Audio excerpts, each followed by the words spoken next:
Hello everybody, welcome back to the Midnight Film Society. Today we've got an interview with one of my favorite games industry professionals. Since 2007, he's written for various outlets, been a lead designer, game designer on multiple successful game releases, and for the last 15 years has hosted one of the most popular video game podcasts on the market, Rebel FM. Welcome to the show, Anthony Gallegos.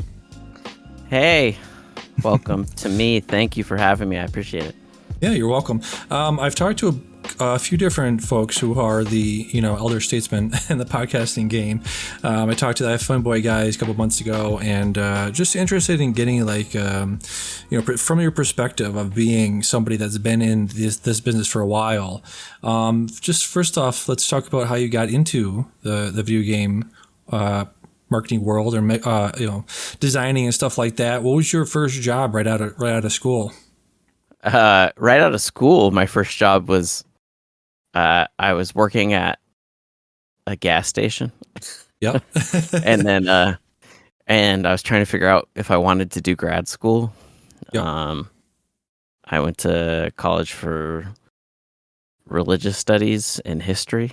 And I was like, oh, do I want to write religious studies and history books for the rest of my life as a professor? And I had taken the GRE, which is like the placement, like the equivalent of like the SATs for grad school. Yeah. And then I was like, no, I'm not ready.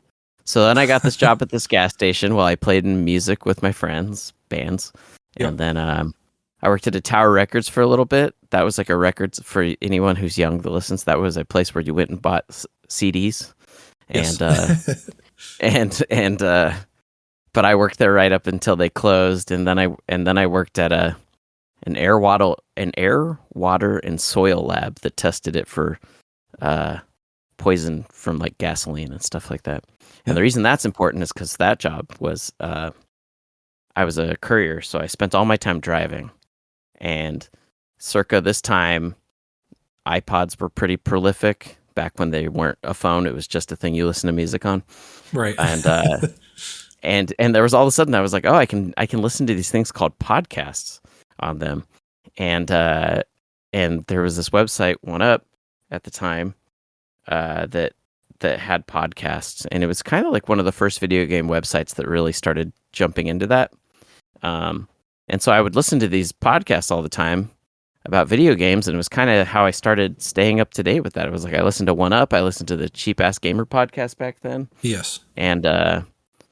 And so these were like my connection to the gaming world at large. I didn't know prior to that there was like blogs like Kotaku and Joystick and that people were writing these websites. I thought video games were pretty much magazines, and that was it. Yeah. So I started listening to this podcast, and then I met my friend Arthur working at Tower Records, and we were like, well, we should just copy what we listen to. Right. And so he built us a website as part of his like final for one of his classes in college, and he figured out some way to host it. This was all mystery to me.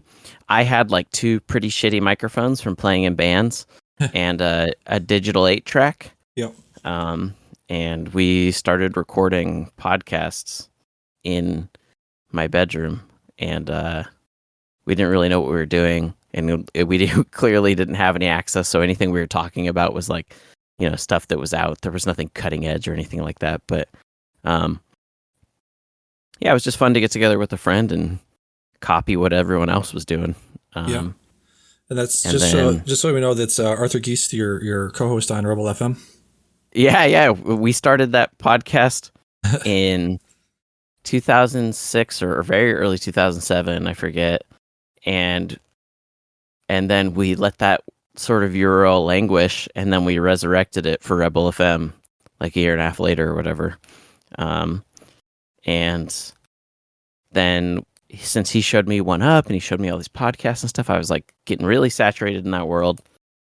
And I was like looking for jobs, trying to figure out what the hell I wanted to do with myself after college, realizing that I didn't want to do anything to do with my degree, basically. Yep. And I was like, well, in college I had to write a bunch of papers, so maybe I can write about games. And so I just kept on watching One Up and all these websites like IGN and GameSpot looking for positions, and I ended up getting a job at One Up to like get into the industry because One Up at the time was the only website and pretty much was the only one that ever really did it consistently that took on interns. So they would take on people that were basically low paid labor that they would basically treat. I mean, interns that were basically just employees like everyone else. They just got paid peanuts. Right. So that was kind of like the windy road that took me to starting into games, you know. And even when I got in, it was working on writing guides, like cheat guides and like walkthroughs. Right. So there was no like, hey, I've done podcasts before. That all kind of happened organically over time just as I got to know people. But I would say for almost the first year I was working there, I was definitely, you know, just a nobody there that just kind of worked in my own little guide land. So what is like when I first started listening to podcasts, it was, you know, Giant Bomb. That was the first one I saw that they only popped up. They did. I think I got attracted to because I was in like machinery. I was doing like manufacturing, and so just hell yeah, anything you have to just take your time up with. It's the way. Yeah. It is. So I noticed like during E3, they would do these like notoriously long, like 3-hour podcasts. Like that'll fill up half my day right there. Is the Giant Bombcast E3 breakdowns. So I started listening to that, and they were, you know, they bring in people from time to time, and they would talk about, you know, this person, that person's from One Up, and One Up was this like, you know, ghost in the background that people would always, you know, talk about in hushed tones. Do you feel like, well, could you talk about like the what happened with One Up, and is it similar to a lot of the places like Vice Media that just shuttered last year? Is it like completely different landscape? So the reasons for them shuttering are completely different. How do you compare and contrast like One Ups and those sites and those outlets shuttering till now? Yeah, I mean, I didn't work at Vice, but I know a lot of the people that worked there. Yeah. And I think what made One Up really special was like a high degree of integrity. And I don't mean that like other gaming websites didn't have a high degree of integrity. I think they absolutely do. Right. But One Up held itself to like a crazy different standard that like no one else did. Like, you know, we like put things through copy editor, which sounds crazy, but like most websites and stuff don't have a copy editor, a dedicated copy editor. They just, so maybe it's not even integrity is the right word. It's more like just like they came from magazines. Right. So they operated in this area where it was like very official. Turn in your copy. It goes through copy editor. It goes to like a managing editor for the final edit. Right. You know, when I worked at IGN, the reason IGN is really big on top of like the effort that a lot of people put out is because they're just like boom, boom, boom, boom. Everything hits super fast. Like the amount of content I put out at IGN in a year, probably like 10x'd the amount of content I put out at One Up in a year. Wow. So One Up was just a really different place. Like, for instance, when we'd get invited to industry events, like, you know, come out to Palm Springs and check out this video game. You know, it's going to be like a 2-day thing, and you're going to go stay in a hotel. One Up would pay their own hotel, their own flight. Whereas when I worked at IGN, the publisher would pay our flight, would pay for our hotel. That was never a question. We'd let them pay for that. Right. One Up just wanted there to never be even the insinuation that the coverage was more positive because of the way it was paid for or anything like that. Right. So it was like a very old school media way of looking at everything there. And a lot of the people that I worked with, like a lot of the people that worked at IGN, who I think are fantastic and have gone on to be these people that are in the industry for like 20 years. When I started at One Up, most of those people had been in editorial for like a decade or longer. Right. Some of them like 2 decades. Yep. And so there was like a really crazy wealth of experience to draw upon. Like I was working with like one of the guys that worked in our office and stuff, like shortly before I worked there, and then I worked with him, sat near him in GameSpy, was this guy, Andy Eddy. Andy Eddy had been writing for like the original very first video game magazine that ever existed, you know, and would tell me all these stories about like, you know, taking out the Kodak camera to take photos that would then be the photo of the screen that would be the thing that goes in the magazine, which is like crazy, you know, like to take actual screenshots. Yeah. So I think One Up was just like this really special place because they held themselves to a really, really high standard, to a fault, that made their operational costs really high. Yeah. They also were like pioneering a lot of things like podcasts. And they also had this thing called the One Up Show, which a lot of people love have very fond memories about, which was a weekly like 40-minute video show. Yep. Where it would have like feature breakdowns and roundtable discussions and stuff like that. And it was really beautifully shot and edited. And I think the thing that One Up did that has kind of become the norm in a lot of gaming sites is when you used to read old GameSpot and stuff like that, it was just like you'd get a byline, which is like the name of the person that wrote the thing. Mm-hmm. But they didn't ever like show you who a person was. And One Up was like one of the first websites that was like, we want to put out podcast and video content because we want you to have like a favorite person on our team. Yeah. We want you to like, when you read a review that's written by Jeff Green, we want you to know that Jeff Green's this type of guy. So you should go into his reviews thinking that's a Jeff Green thing. Right. And I think they pioneered that in a lot of ways. And other websites like took that on too. Like that's why you ended up having people like Greg Miller of IGN and then Kind of Funny and stuff who like became like the guy. And, even people like Jeff Gerstmann. Like, Jeff Gerstmann was always a really cool dude.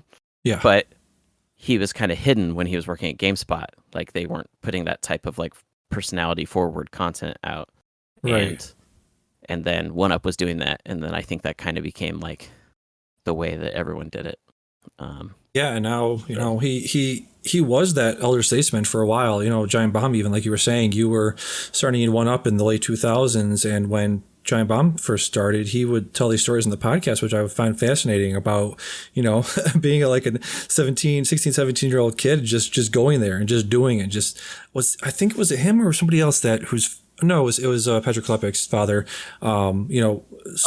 helped him get to those, into those conventions when he was like 13 or 14. Yeah. Yeah. Patrick is younger than me. Yeah. But Patrick was still someone that I looked up to the way that he got in. Right. Because I got in by like applying on the website, just being really hopeful and like getting an internship. Yeah. Patrick like forced his way in the best way possible. Like he just fucking went and was like, hey, I'm going to get to know all you guys. I'm going to be like this kid and just show you that like, hey, I'm worth a shit and I have talent. Yeah. And like, it's like the equivalent of like walking into a business from the front door and being like, I want to work here. And they're like, what? And that's like the way that he did it. Yeah. And I think like that's kind of what made that place so special is it was a lot of really strong personalities. And then when the website shut down, all those people kind of scattered and made a lot of the stuff that I think turned into really special places, and Patrick in particular has been like a person. I mean, Patrick's one of the only people of that era that's still doing it too. Right. Like so many other people made the transition into the other side of the industry. Patrick is stuck with media, which is a really hard thing. Yep. And, I think, I guess that's really what it is. It's like personality driven stuff was what made One Up special. And then also a dedication to like actually trying to break news. That was why they hired Patrick, was because Patrick was actually like a true games journalist. A lot of us would call ourselves games journalists, but we were more like critics, than someone who was doing like investigative journalism. Whereas like Patrick Klepek, Austin Walker, Jason Schreier, Jeff Grubb, these are like people that are out there like tracking down stories, The rest of us would like rehash their shit into news stories for our own websites. Unfortunately, I think it was today or yesterday they announced Austin Walker's place he was working might be shuttering. Yeah, it's a rough time right now across the whole industry, but especially in media. It's just really hard for a lot of those media people to find places that value what they do and the experience that they have. When I was working in media, I often found that the longer I had been there and the more money in theory I was making, it actually made me a liability because, as the one-time IGN CEO said a long time ago, this is not their current one. This is the one that when we were owned by Fox News or Fox. Yeah. When one of our coworkers said we had a person leaving every month, and this CEO asked this kid who was leaving, what can we do to stop it? And he said, well, you could either pay more or expect less. And he said, and the CEO's response to that was, why would I do that when there's always a 23-year-old who's willing to do it? Yeah, exactly. And that to me was like why it didn't feel like there was a long term in it. Yeah, and unfortunately, that mindset is very endemic of many industries, not just games media. Can we how much labor can we get out of somebody and paying them the least is pretty much the go-to template nowadays of any sort of industry, really. Yeah, and I don't know about like, I'm sure this is the same in other industries, but one thing I never liked about working in media was that it always felt like a mixed bag when someone would quit.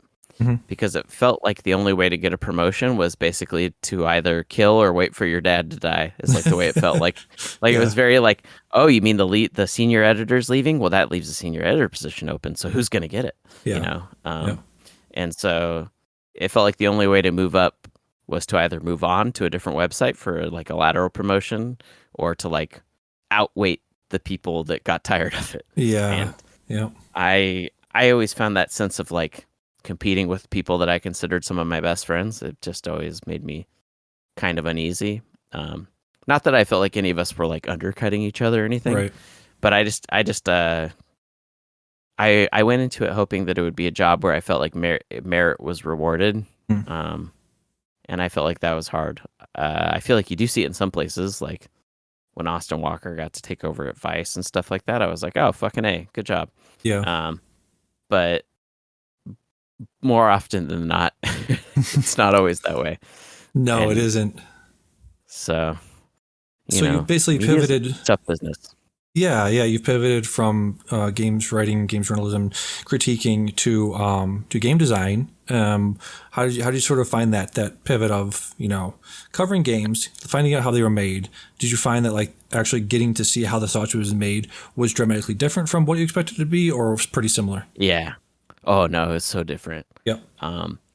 When you're in media and you go to these studios and you get to see their games and stuff, you get it's like a white glove treatment, right? Yeah. You come in, you get to, oh, here's the building we're working, blah, blah, blah. You get to see some people at their desks and maybe you get to see some builds in action. But like really getting into the nitty gritty of day to day of a game is much more difficult than even I anticipated. The way I got into it was like many of my journalistic colleagues, just by virtue of meeting all these people all the time, going to GDC, going to E3, you end up making contacts. And I was having dinner with one of these people and just talking about how I didn't think I was going to be able to write about games forever. And he was like, oh, what do you want to do? And I was like, honestly, I'd like to try and make them. And it just happened to be that he was looking for someone. And his background was in design, and he wasn't a designer out of a school, and he really wanted to hire someone that didn't come from a traditional, like, educated background in that. So I kind of lucked into it in that way. So I got really lucky. He took a chance on me in that way. Yeah. Do you, when it comes to game design, are you finding that the sort of games that you enjoy playing are the types of games you're making, and have you been involved in sort of the design of games that you maybe not particularly were a fan of, or are you finding that designing games that you weren't playing when you were writing about them, is that something that's been challenging for you? Oh man, I mean, I think I could work on any type of game. Yep. I would never want to work on like a sports game, unless it was like I think if it was something like did you play Pyre? Pyre was like the least popular game from the Hades team. No, before they made Hades. No, well, a lot of people didn't. Yeah, Pyre, like they made a lot of cool games, and Pyre was like this really weird sports thing. Like I could work on something like that because it was like a weird sports game of their own derivative, like mind. Yeah. But I wouldn't want to work on like a, MLB The Show 2020 or something. Right. I could, but I've been very fortunate that most of the places I've worked on, I've gotten to work on things that interested me. The first game I worked on was a horror game. It didn't turn out very well, Mhm. but I was into horror games, so I was like, cool, I could do this. And we worked on first-person shooters, and I was like, well, I like first-person shooters. Yep. The There was one though. I worked at a mobile studio, and I worked on a very like Clash of Clans like game. Mhm. And while I thought the game wasn't particularly interesting, that was by far one of the jobs I learned the most from, even though I was only there for like 4 months because it was a contract.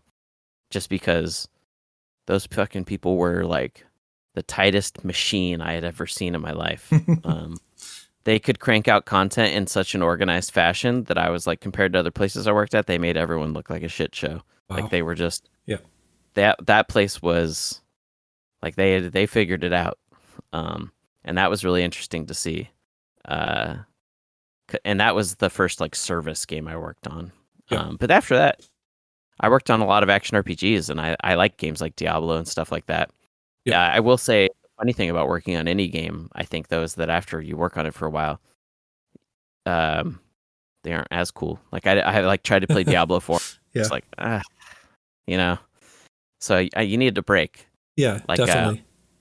I'm a big Star Wars fan. Yep. And I've had people be like, "Wouldn't you want to work on a Star Wars game?" And I'm like, "Absolutely not." Right. Absolutely, because it would like kill my love Yeah. for it,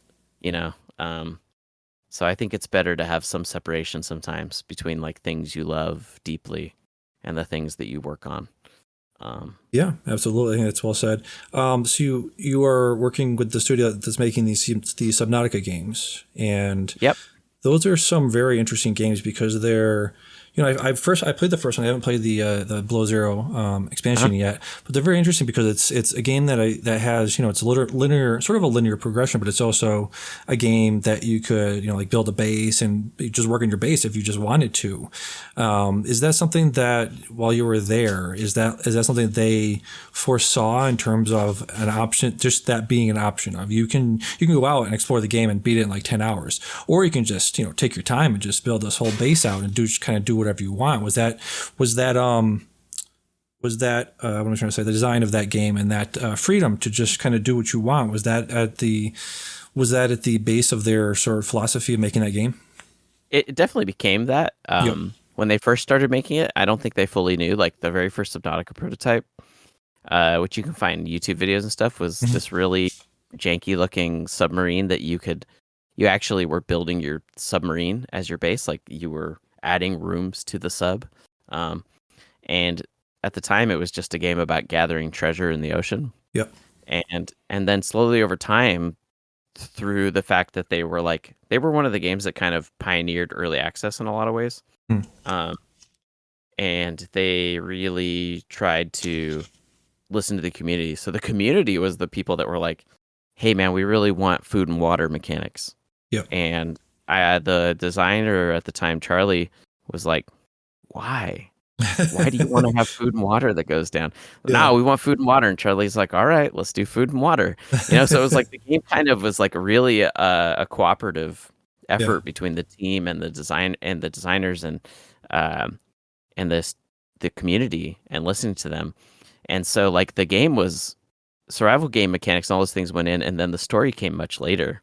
And I think once they put the story in, that added a bit more of like a linear aspect to it, that you had to do A to B to get to C. Yeah. But they had always, even with that stuff, when they put that in there, they definitely made it to where it was like A and C are like the start and end, but B has like 6 different places you can get B from, because they didn't want it to be like just totally linear. They wanted it to be like, I went here to do it, you went here to do it. Oh, that's really interesting when we talk to each other. Yeah. So now I would say that's become like that was something they kind of just stumbled into, like through like trial and error and stuff. But I would say going forward for Subnautica, that's become a core tenet of it, which is that we want there to be like a story that's very important, but we also want the player to be able to figure out how they want to do that and have options in how they do that, and not feel like they have to just do the hallway that we told them to do. Yeah, I always find that stuff interesting because I play a lot of Tarkov. They just had an interview with the lead designer, Nikita, and they were talking to him about, how they think about game design. And the Tarkov community is very vocal, obviously, pretty Oh hardcore yes. group of folks. And so I'm just curious, as somebody that works on games yourself, how do you balance what the audience wants versus what you want as a designer? Yeah, I think one of the big things for me is the worst times is when you get feedback that's just a written piece of feedback Yeah. and you can't interact with the person. I Mhm. mean, you can get totally wonderful feedback that way. I've had stuff that has completely changed the way I think about something come in from a random piece of like feedback. Mm. Because in Subnautica, if you hit F8 on the PC version, you could just type in a note and send it to us. Well, And there was a dedicated chat channel in our Slack that would just pop up when someone sent one of those, and you could just read like in that moment, someone hit F8, blah blah blah, send. We would get a Slack message wow. that would pop up and be like, okay, so this person thinks the Cyclops submarine sucks because of this, and you'd be like, huh, all right.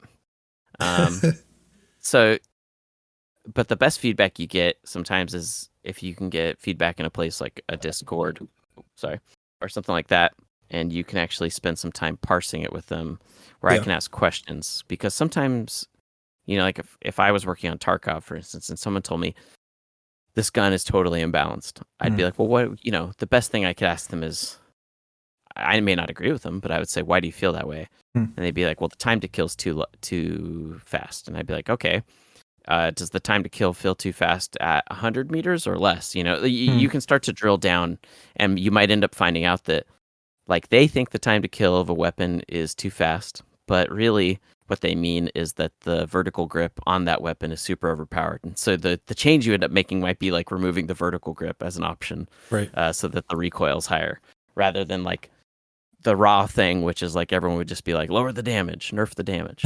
Yeah. And so sometimes it's really that interaction with the community is really good, but parsing through it is often having a dialogue to where you can get at what the real root of the problem is. But I absolutely love getting the feedback, because people that play your game a lot are really good at identifying things that sometimes we at the studio, who often, I would say, even though we work on all the time, we often play these games more casually, Yeah. may not be as aware of, because I don't know, you'd always be surprised, like the way that someone uses a submarine in Subnautica might surprise us, because we build it, we prototype it in one way. Everyone at the studio sees the prototype and then thinks that's the way to play it, and then you put it in the hands of someone and they're like, no, I'm going to do this thing, and you're like, why would you do that? But Yeah. it's like wonderful to see that, because then you could lean into the things that they like. Yeah. Yeah. The question I was curious about, with massive games like Cyberpunk and like No Man's Sky is like the go-to example of a game that just came out not fully baked, and through progression, through grit, through Yeah, brought it back. sheer force of will, really made it what it is today. Are games like that just not? Is it just not possible for a games company to sort of put a sheen on it, find all the major bugs, bring it to a place where it's fully featured and ready to ship in, I don't know, let's say 3 to 4 years? Meaning, can they not?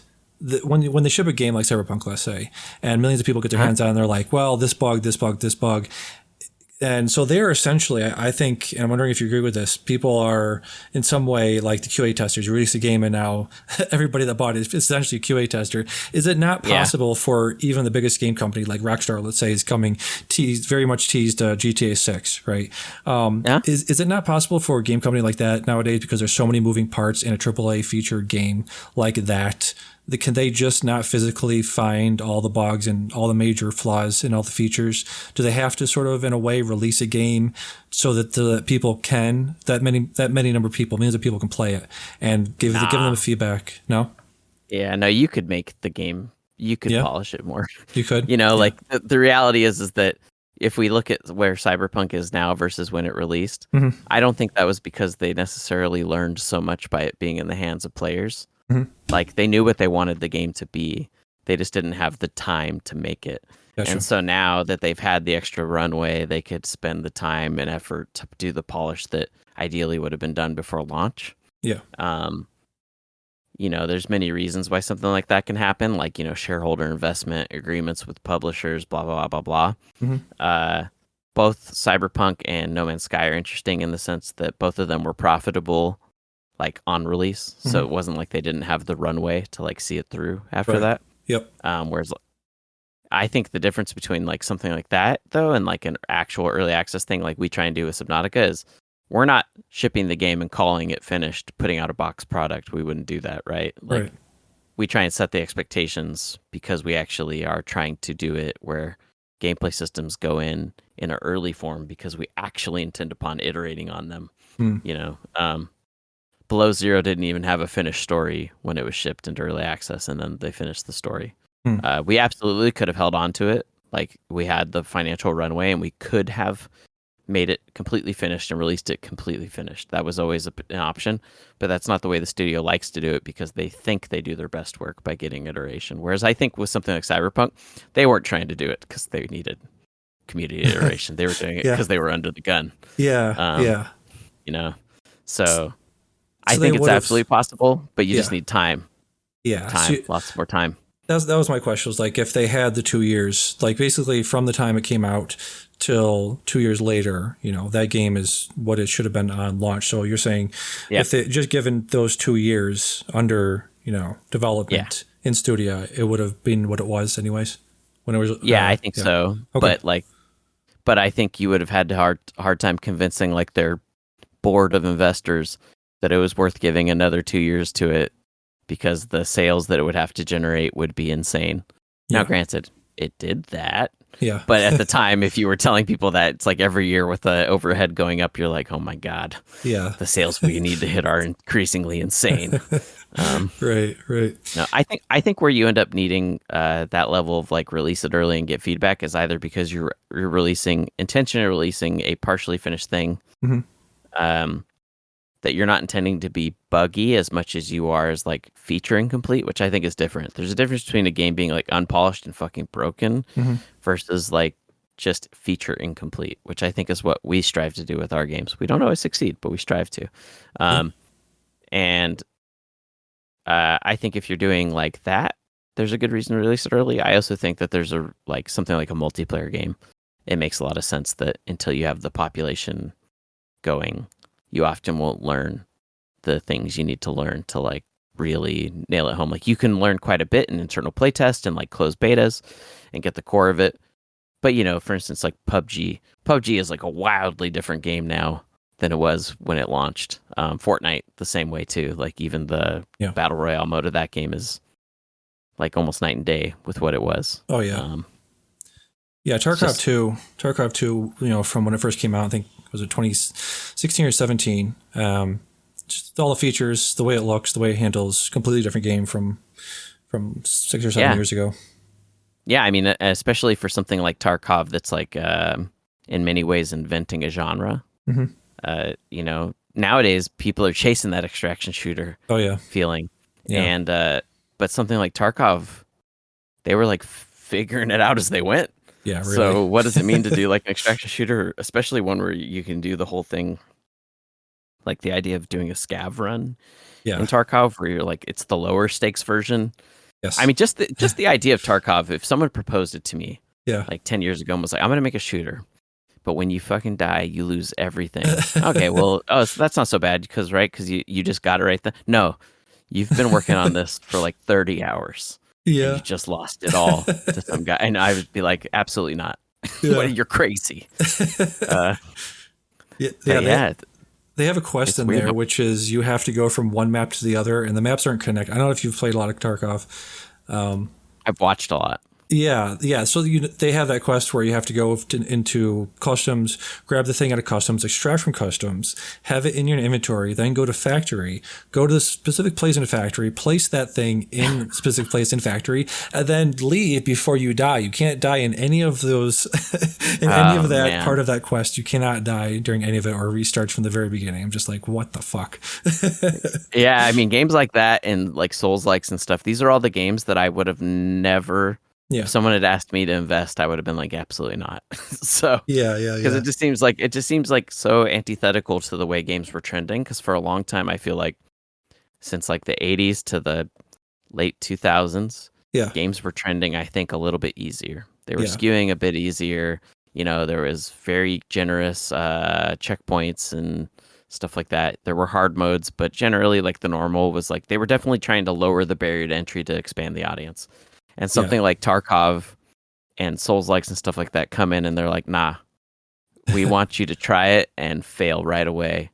And we want you to feel crushed. But it's because we want you to feel crushed because the lows come with the highest of highs. They really do.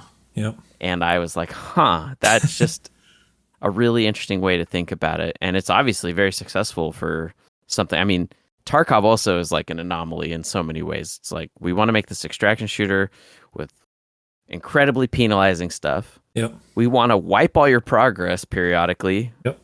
Like in the wipes. I was like, what? Just wipe all like that seems crazy. Yeah. And also we want to not sell it on the biggest game market in the world. Yep. We're just going to make our multiplayer game ourselves. That is all things line up to that not working. Yeah. Yet it does very well. It does very well. Yeah. I wanted to ask you about like another sort of state of the industry question. Speaking of like stuff like Tarkov, you got these AAA games, like you said, Souls-like already, Cyberpunk, GTA, Helldivers I would put in AAA, Monster Hunter World. And then it seems like, the studio you're at, the game you're making, Subnautica, seems to be the outlier of, because I think there's a lot of AAA and single A of like Death Must Die and Hades, like you said, and Slay the Spire and Balatro, these single A games. Is that like indicative of where we're going forward? Is that just like a blip in the radar and we'll have more sort of double A stuff? Or is this going to be the sort of the future of the game industry where it's either $100 million game or like, Death Must Die or smaller games, Loop Hero, little tiny games like that make a bunch of money. Yeah. It's interesting because you're right. Things like Balatro or Death Must Die, I imagine these are games made for like at most a couple $100,000 or something. Yep. So pretty light investment. There's a lot more publisher potential in those games. Like it's a lot easier to secure a deal if you're like, hey, we want a couple $100,000 versus we would like $20 million. Yeah.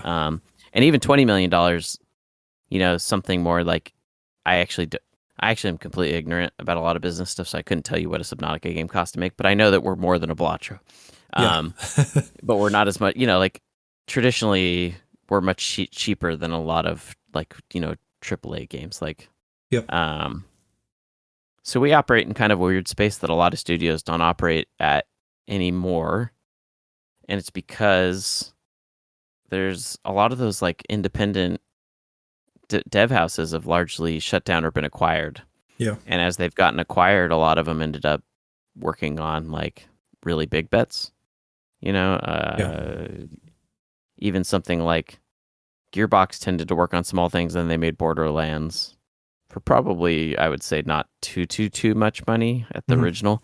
But then they only became like a massive output place. I feel like that's the way a lot of these places go, or they get acquired and they ended up being like Raven and put on like the Call of Duty mines. Right. Right.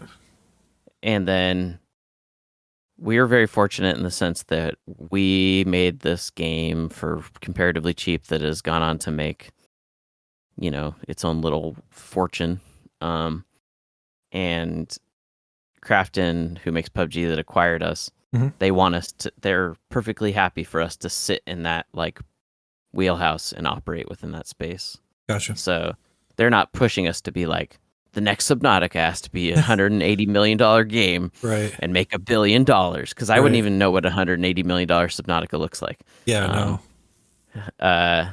So, we're trying to stick within like the bounds of what we know and not go too crazy. Although I think that we want to work on games that are different, but I never see us becoming like one of those teams. Yeah. That makes the $100 million game or something. But I just don't think that there's very many teams out there that can do that, because giving a team like $15-20 million is still a pretty massive commitment. And operating a team that size is pretty challenging. So a lot of times it's just hard to keep that many people employed. Yeah. And not be wholly owned, at which point a lot of times you're owned by a big company and they want you to make something bigger. It's just really hard to operate in that space. You don't see a lot of people operate in that space. You don't. I think there's potential though. Yeah. like something like Deep Rock, right? Yeah. The guys that make Deep Rock Ghost Ship, um, Deep Rock's made a ton of money, Yeah. so I wouldn't be surprised if the next game they make ends up being more ambitious, and maybe they bring on, they scale up a little bit, and maybe they build into something like that, or even like the team that makes Slay the Spire. Yeah. I'm sure Slay the Spire 2 will be more aspirational. Even the team that makes Hades, I know they've grown. They're not Mhm. big, Yep. but I think when they made Hades, they were like 20 people, and they're probably more like closer to 50 now. Yeah. So I think there are teams that are like getting in that space, but the problem is to get into that space, I feel like you need like at least one hit under your belt. Um, Yep. and then you need to be careful not to scale to such a way that your next game that you make trying to duplicate a hit just completely tanks you. Yeah, the Deep Rock guys are very interesting because that's sort of a question I had, which is, they made Deep Rock Galactic, obviously, and then they made that I forget what it's called, Deep Rock Survivor, right? Uh-huh. And is that like this mechanic I'm seeing a lot, like Vampire Survivors, like the games I was talking about, like Slay the Spire does this, but a lot of like roguelike games do this of like, you level up and you get like three options. How do you sort of want to build out your build, basically? That just seems like a very cool and very simple mechanic. And do you like have any idea where this mechanic came from and why wasn't it seen in older games, or was it? It's just something that sort of was used one time in a game from like the 90s and somebody just resurrected it, or you know what I'm saying? Like a Vampire Survivors is like a very simple game, very simple graphics, right? So I could see that very much being on a NES or Super NES. I'm old enough to remember those games and how they looked, and I'm just curious from your perspective, why wasn't that sort of this Vampire Survivors type game ever made before on older systems? Yeah, maybe it's because as we moved from like SNES games, which tended to be more about clearing screens for score, but they never really tried to like change the mechanics so much. Like, I don't know, the idea of builds, I don't feel like was really something in those old games. Like when you play something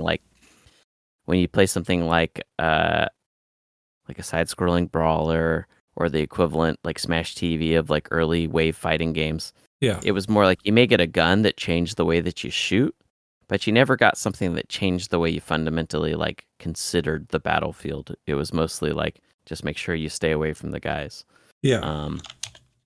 Yeah, I don't know. That sense of creating builds, I feel like where I can remember that really starting to pop up more was in something like Spelunky. I think that was like a game in the last like 20 years that started to make people think about builds and runs and how the build is going to change the way they do the run. Yeah. I think FTL had a hand in that too. Yeah. With the way that you would build out your starship and get offered like, oh, this time I got offered a transporter, so I should go for a transporter build. But yeah, it's like almost did like that too. Oh yeah. Actually, that's a really good point of reference. Like Isaac is a big one. Yep. So yeah, I'm trying to think of like some of those games that I guess were like the early roguelikes where you got to make some progression even by failing. Yeah. I think we just got away from that for so long. We wanted to give the player more and more ways to like control their character. And some of these like simpler games that brought it back to really simple mechanics, but focused on just ways to like manipulate those mechanics, are like some of the most inspiring things I see out there right now. Yeah, absolutely. I was curious. AI is a big deal now. It's in everything. Is there anything you see coming down the pike in terms of AI affecting your role as a game designer in your studio?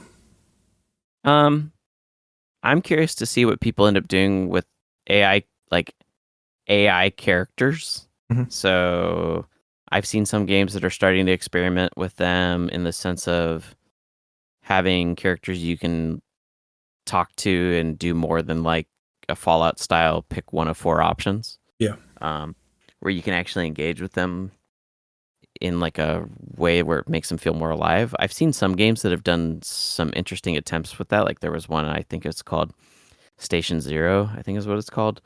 And that one, it had a chatbot, and it was like probably like the equivalent of like a chatbot you would encounter that would try and get your credit card information. But that was the station's AI. So you could ask it pretty much anything, Yeah. and it would respond to you. And I thought that that was really fascinating way to like integrate something like an external chatbot or like a more advanced AI.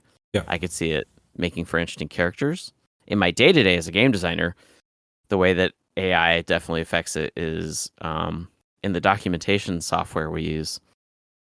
I can hit the spacebar at any given time and just type in AI commands, and I can have it do things, which is really interesting. Like in Subnautica, I could hit spacebar and say, uh, give me 10 ideas for submersibles for a Subnautica game. Yeah. And it will just generate them right there on the spot. Yeah. They're generally pretty brief, but I can say expand upon, it'd be like, oh, this is the super sub.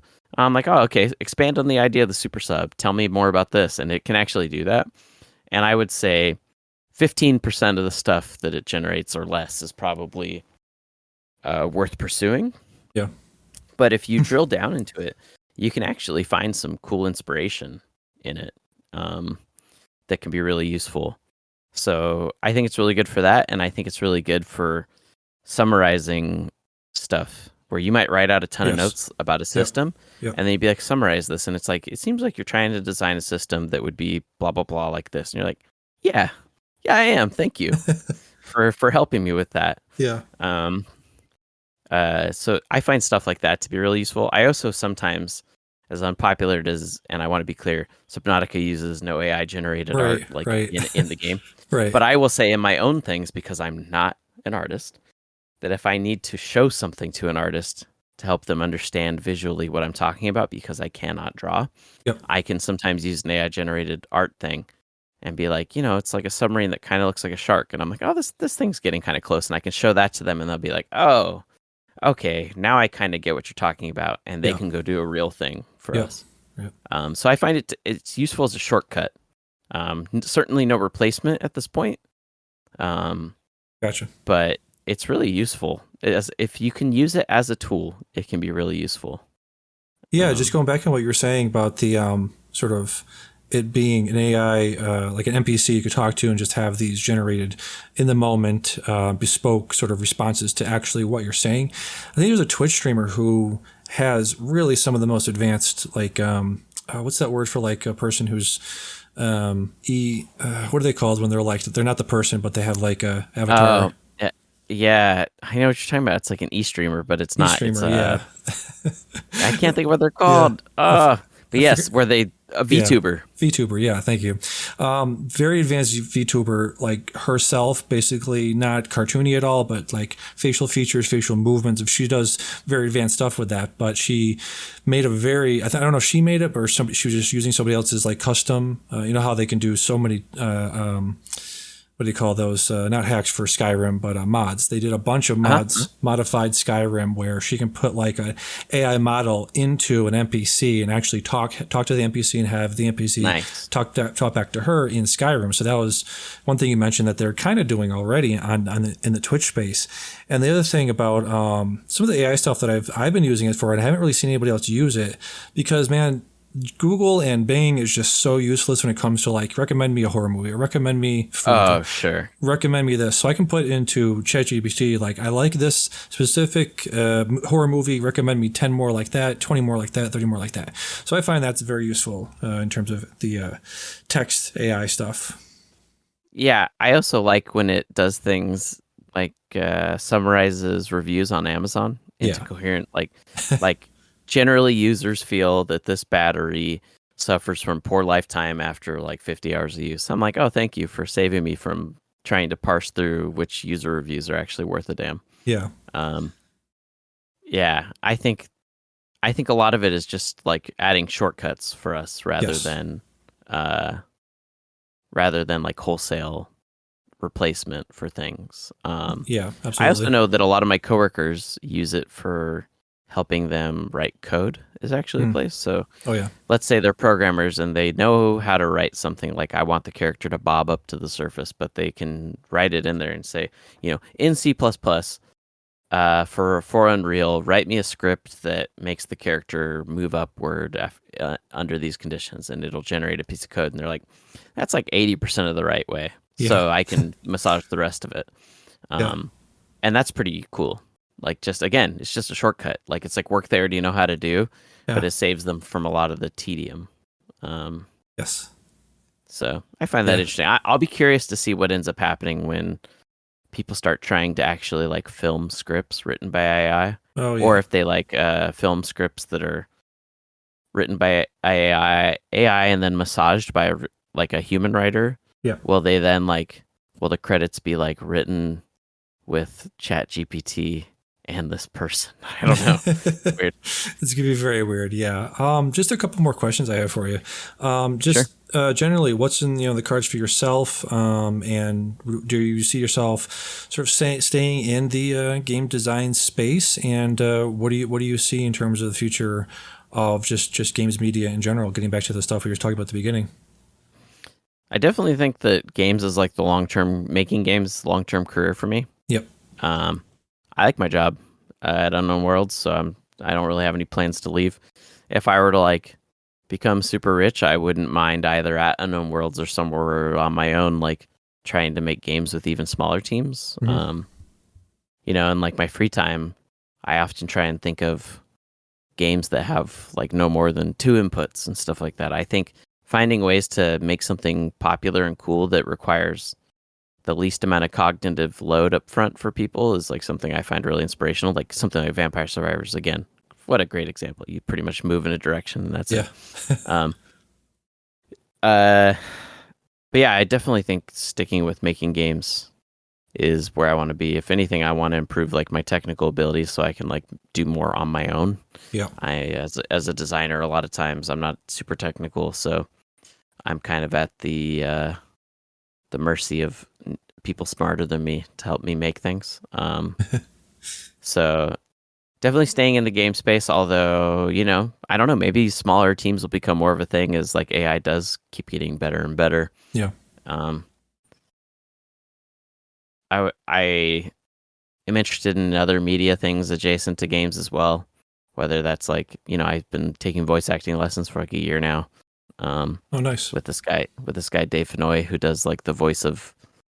He's most famous for doing Lee in the Walking Dead game. Oh, wow. But he also does a bajillion other voices. Yeah. That's pretty cool.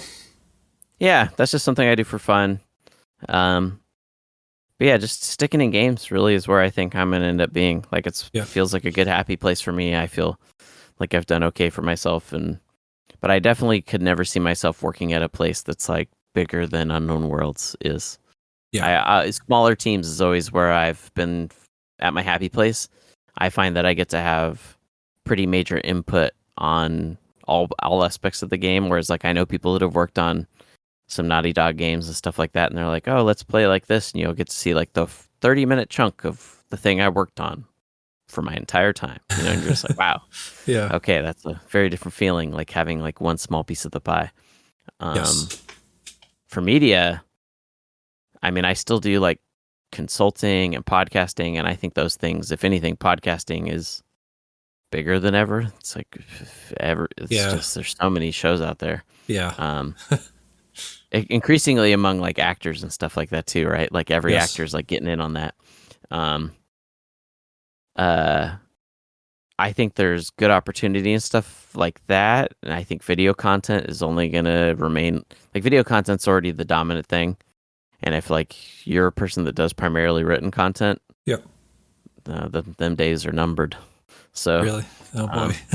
yeah, I unless you can find like subscription based things like Washington Post and stuff like that, it's just really there's just not a lot of money in written content when it's ad driven business. Right. So the only way I can see a lot of written content working is if you can do the route that like some of the former Waypoint people are doing and stuff, where they're doing their own website where it's reader supported. Yep. So like if you can get that and you can make that work, that's a business model that I think is viable. Yeah.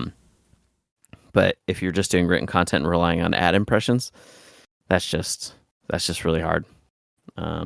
Yeah. Yeah. It does seem unfortunately, like text ads just don't pay that much. Yeah, it does seem like, it's one of those guys that are in the business, like I mentioned, Patrick Klepek and Austin Walker sort of pivoted. No, Austin, not necessarily Austin, but Patrick and Rob Zachney and those guys. I'm sure it was a lot of work behind the scenes, but I remember last year, I think it was around June, July, they announced, Vice was shutting down. Not Vice itself, but Waypoint was shutting down. And a month later, they had Remap up and running. So again, I'm sure it was a lot of work on the back end, but seemed like a pretty elegant pivot they made to listener-supported stuff. Do you see listener-supported stuff, not just them, but The Ringer? I listen to a lot of Ringer shows, Bill Simmons shows. Or Nextlander. Is that even the future of it? Jeff doing his own thing, right? Yeah. Jeff Gersman. Yep. I think if you have an audience that you've cultivated, that just seems the best way to go, because now the overhead drops considerably. So if you can make enough money for two people off of a podcast on Patreon or something like that, 2 or 3 people, that's livable, you know? Whereas that type of revenue, it's something when Giant Bomb was part of CBS, well, that would be a rounding error, it's nothing. They wouldn't care. Yeah. And they wouldn't be interested in that. That wouldn't, even if they were making money, but it was just enough to pay the 3 of them, they'd be like, this is a waste of our fucking time. Because they want shareholder-driven profits, right? Yes. So if you user-generated stuff, if they can have that direct connection and cut out all that overhead, that is the way to make that work. That is the only way that I would have continued to do media. If Anthony had been born 10 years later and I had gotten laid off in 2019, I absolutely would have leveraged it and be like, let's do Patreon, baby. That would have been the way to do it. Yeah. Because that seemed awesome. I mean, the Kind of Funny guys are basically doing that too. Yeah. That just seemed like a they've whole giant... leveraged it into a whole masthead. Yeah. Yeah. So they made it work. So it definitely can work. But I think, even they have 1/50th the amount of employees as IGN. Sure. So, yeah. Because IGN has marketing people, sales people, blah blah blah. So it's just really hard to operate a company at that scale. But if you can break off a few people that can bring an audience, man, more power to you. Yeah, some of that direct to consumer stuff is really wild in terms of the production value. Like you said, Kind of Funny has those giant studios. Dimension 20 is playing Madison Square Garden in a couple of weeks. It's really impressive what, like you said, just a couple of folks, a couple of good people with good personalities can really drum up a lot of support. And it's also, they live at a time where they can get their hands on the prosumer level stuff to do it in a way that isn't just 2 guys in a room like it was in 2007 when I started that podcast with Arthur. We had 2 shitty mics and a digital 8-track that I bought, and that was probably $1,000 worth of equipment. $1,000 in 2008. You could get that same level of equipment now for probably sub $100. Yeah. And start something. And if you're willing to spend $1,000, you could get LED strips, make a proper looking little studio and a decent camera. So it's you can make it work now and find all the videos and stuff you would need to teach you how to do all that stuff. Editing software is easier to use than ever. I mean, when I was at IGN and we first started, the video editing software we used, I don't even remember what it was called, but it was something like a $10,000 a year license, and the machines themselves were $20,000. They were super expensive. So it was a really impossibly expensive thing for a person to break off and go do on their own. Right. And that's just not the case anymore. Nowadays when they go and capture stuff, they take a little black magic box or something that's 3 by 4 inches. Yeah. When I used to go capture stuff and fly, I would have to lug behind a Pelican case that looked like I was going to a war zone or something. It was crazy. So it's really friendly now to people being able to do it on their own. They can do a great job for such a low investment. It's awesome. Yeah, it is. One other thing I forgot to ask you, I'm curious, because you mentioned, being in this game for a long time, doing podcasting for a long time. It is more popular than it's ever been, but it's still, I've talked to so many people, they're like, podcast? What is that? How do you even do that? When people ask you what you do in terms of podcasting, how do you explain to somebody that's never listened to it before? I say it's a downloadable radio show. Yes. It's the same thing as if you listen to NPR, a lot of those episodes of This American Life, well, you can download that after they broadcast it. Yeah. And that effectively is a podcast. And so it can be conversational. Or it can be like I tell them, I kind of try and meet them where they're at. Oh, Yeah. do you ever watch Oprah or like, Yeah. Car if talk. not Oprah, like something, yeah, exactly, or Car Talk or any of these things where it's just like, or even a late night show with Jimmy Kimmel. Well, you Yeah. can listen to the equivalent of that where it's like this famous actor interviewing actors from this show. It's just that. It's just conversational things, except that it's just the audio component. And Yeah. yeah, I think there's all kinds of different formats. Some people do it as like variety shows and have guests every week, and then some are more like the way we do Rebel FM, where it's pretty much just the same people all the time. Yeah. Yeah, I don't know. It's interesting. I can't remember the last time I ran into someone though at this point who didn't know who it was, or what a Yeah. podcast was. Because even my parents these days, who Yeah. are quite a bit older, are like, yeah, I listen to, they have cars that allow them to download podcasts and shit. So it's Oh like yeah. so ubiquitous now. Yeah. Yeah. It really is. Yeah. So I tend to end interviews like this just asking the guests, "What's the best thing you've watched, played, or listened to recently?"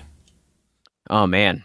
The best thing I've played recently is Outcast, Yep. A New Beginning, which is like a sequel to a game from 1999.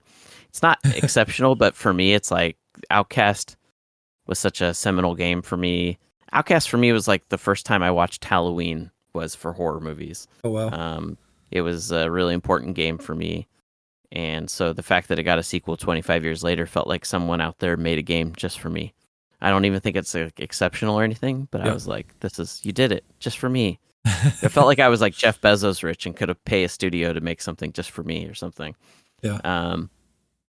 The most interesting thing I've probably watched lately, I'm trying to think. Oh, we watched Pearl the other day. Oh, nice. And I thought that was pretty damn good. Yeah. I haven't really seen that many Ty West things, and Yeah. so far what I've seen is pretty great. Because I watched horror movies kind of like cursorily for a long time, Yeah. and then only in like the last 2 years did I have a friend who was like, "Nope, I'm taking you on like a journey," and has like properly educated me about horror stuff. So I've really come to appreciate it. Yeah, I always look forward to listening to Rebel FM in the fall season when you're talking about all the horror movies you're watching for that month. Yeah, I mean, horror is definitely the most movies I watch these days, which is really weird because that was never my thing. But I've really come to appreciate it because I feel like because of the fact that a lot of those movies are done on lower budgets, I feel like it's like one of the last remaining spaces where you get a lot of films these days still being made that take risks and do weird stuff. I feel like other genres are all trying to be blockbusters, and so they're very safe in a lot of ways, and or like sequels and just like franchises. And with horror, you get really bizarre shit that people do, and I really appreciate that. I say that even though I just talked about Pearl, which is part of a franchise, but new franchise. I still feel like it's interesting to see people try weird shit. Absolutely, yeah. I really appreciate that. Maxine's, I think they just had the new trailer for Maxine, the third one, that trilogy coming out later this year. Yeah. Yeah, and I'm sure we'll watch that. But, for me, the best horror movies, like the one I would shout out, like the best, more modern horror movie I've seen in like the last 10 years is probably The Void from like 2017. The Void, okay. It's Canadian. All right. It's Canadian. Yep. It's excellent. It's a really weird horror movie that's what I've discovered. I like horror movies that are pretty out there a lot of times. The Color Out of Space is another good one. Yes. Really weird Nick Cage movie. Not Cosmatos, I think, or his son. Cosmatos, yeah. Very weird. Mandy as well, yeah. We also watched No One Will Save You. Oh, yes, yes. It's like one about an actual alien invasion, and there's, I think, something like 4 spoken words in the entire movie. Yeah, that was creepy. Yeah. So it's, again, if you went to a major studio and said, "Hey, we want $100 million to make a movie where 4 words are spoken," they'd be like, "What? Never speak to us again." That's crazy. I just appreciate that horror stuff gets to do weird stuff like that. So. They do, and I just saw the first Omen just recently, which like you said, on the face value, another Omen movie, another Omen in 2024. But it's very good. I think the director, let me pull up her name, definitely pushed the envelope to the point to which she had basically very convincingly. I think she sold it on the premise of that one scene. Arkasha Stevenson, Arkasha Stevenson sold it, directed it. It's very, very bloody, very pushes the envelope in a lot of very interesting ways. So I definitely recommend checking that out. Yeah, I think horror is really fascinating, just because there's like two avenues that it goes down now, where there's like shit that pushes it, like fright, like a Terrifier. Is that what it is? Terrifier or whatever. Yep. That's like stuff that's like pushing it in like the like super adult way. Yeah. And then you have stuff that's like going the opposite direction, like Megan, where they're like, how much can we get away with a PG-13 rating Exactly. and still be like a horror movie? I find that fascinating. Yeah. But Yep. yeah, pretty. It's a good time for horror movies, I feel like, in particular. Horror is like a really good genre all over again. Yeah, it definitely, you get these, like I said, low budget stuff, mid budget stuff is definitely, again, talking about like the technology of doing it. If you can film stuff in interesting ways, you can shoot it in interesting ways, and then sort of distribute it on, I think physical media is definitely making a comeback. I've made a bunch of ill-advised purchases recently, but, there's you and a lot of other people, man. Yeah, Yes. It surprises me. Yeah, I heard Anthony talking about it recently on one of the recent Rebel FMs, and just because it's stuff's fading away. Stuff is not, even streaming services are purging their stuff, but then they always do that classic rotating the catalog every month, so you're not sure what's going to be on there. So definitely, I don't like that. Yeah, no, I don't either. I don't either, but there are definitely boutique and bespoke, Blu-ray outlets, physical media outlets. Vinegar Syndrome. I can't believe the shit they put out on Blu-ray. Like some of the movies that they find a Blu-ray re-release, I'm like, wow, deep fucking cuts. Very deep cuts. Yeah. So very good time to be a fan of horror. I think that'll wrap us up. Thank you so much for taking the time to do this. That was fun. It's always fun to rehash the past. Yes, exactly. So everybody can find you. I think you're off a lot of social medias. You're not on X, right? I don't think. I mean, I technically will always look at my replies. Yeah. But like, I just don't. I almost never use it. When you're at some point working in games, like no one tells me I can't use it. But the last thing I want is for people to start associating my Twitter with like source of news for the game I work on, or so. Like I had that in the past where people would be like, "This character in Marvel Hero sucks," and I'm like, "Oh no, they found me." Yeah. Interesting. All right. So people can find Rebel FM basically anywhere you get your podcasts. Very easy to do. Speaking of podcasts, the way you do it now is just literally drag and drop into like Spotify for podcasters is the one I use. Literally drag and drop. I can just imagine the ways you guys used to do it back in the day. Yeah.